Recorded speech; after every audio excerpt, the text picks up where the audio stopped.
Jadi belajar itu memang ada tahapan-tahapannya. Belajar itu seperti Mbak Eva katakan tadi adalah proses dari tidak tahu menjadi tahu, dari tidak terampil menjadi terampil, dari tidak biasa menjadi biasa. Nah itu kurang lebih teori belajar. Nah pada saat kita ingin mempelajari sesuatu itu ada tahapannya. Tahapannya itu ada 4. Nah, itu. Tahapannya itu ada 4. Apa aja, Pak? Apa aja? Oke, saya sebutkan satu persatu. Tahapan yang paling rendah adalah di mana kondisi seseorang itu dia tidak sadar bahwa dia tidak mampu. Dia tidak sadar, dia tidak mampu. Tahapan yang kedua, dia sadar, tapi dia sadar bahwa dia tidak mampu. Tahapan yang ketiga, dia sadar bahwa dia mampu. Dan yang terakhir, yang paling tinggi adalah dia tidak sadar bahwa dia mampu. Nah itu tahapannya.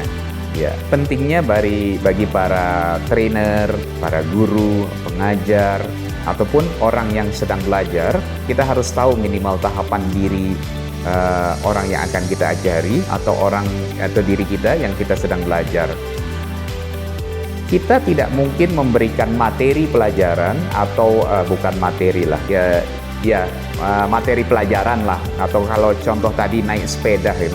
Kita tidak mungkin kepada bayi yang baru umur 1-2 tahun untuk diajari naik sepeda karena dia masih belum butuh, belum sadar. Nah, dia belum sadar dan pasti sudah tidak mampu untuk menaik sepeda itu tadi. Nah, itu belum saatnya. Orang yang dalam tahapan tidak sadar tidak mampu itu belum saatnya diajari atau diajari materi seperti itu. Kalau naik sepeda tadi diajari naik sepeda, dia nggak akan bisa karena dia merasa tidak butuh seperti itu. Nah, bagaimana?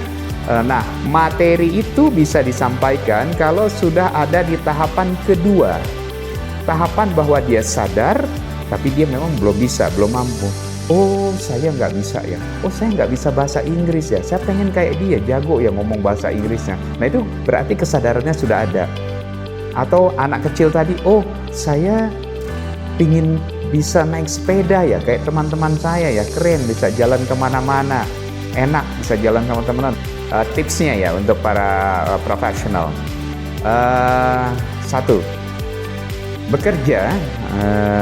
Bekerja di suatu perusahaan itu sebetulnya juga proses belajar, apalagi yang baru bergabung atau yang sudah lama bergabung tapi sedang mengerjakan satu proyek yang belum pernah dikerjakan sebelumnya.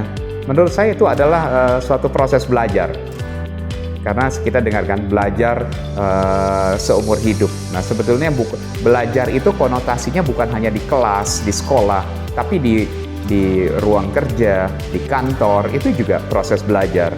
Nah, tips bagi para profesional adalah dengan mengetahuinya proses belajar, tahapan belajar, dia akan lebih mudah. Seperti saya katakan di awal, akan lebih efektif proses belajarnya.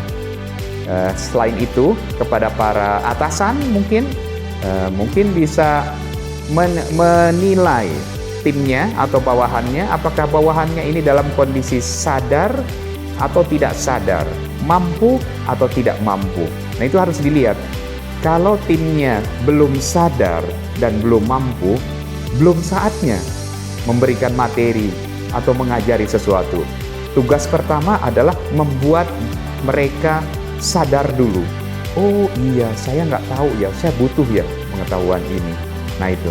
Kalau sudah sadar atau sudah mampu, baru bisa waktunya untuk mengajari, memberikan materi. Nah, seperti itu. Jadi sebelum memberikan materi, pada tahapan paling rendah, tidak sadar, tidak mampu, itu harus dikasih motivasi belajar. Motivasi bahwa materi yang akan diajar itu sangat baik, sangat berguna. Nah, jadi seperti itu. Itu tips untuk para atasan, demikian juga untuk para profesional. Nah, para staff mungkin harus tahu dulu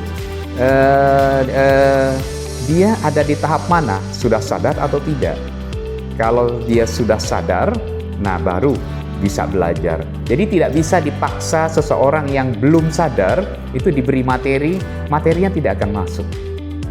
Itu Mbak Eva. Sahabat profesional, jika sahabat profesional baru pertama kali menyaksikan video Connecting Time, jangan lupa yuk untuk bantu kami dalam like video ini, di-subscribe juga, dan di-share juga ke sahabat profesional lainnya agar sahabat profesional tidak ketinggalan informasi terbaru dari video kami.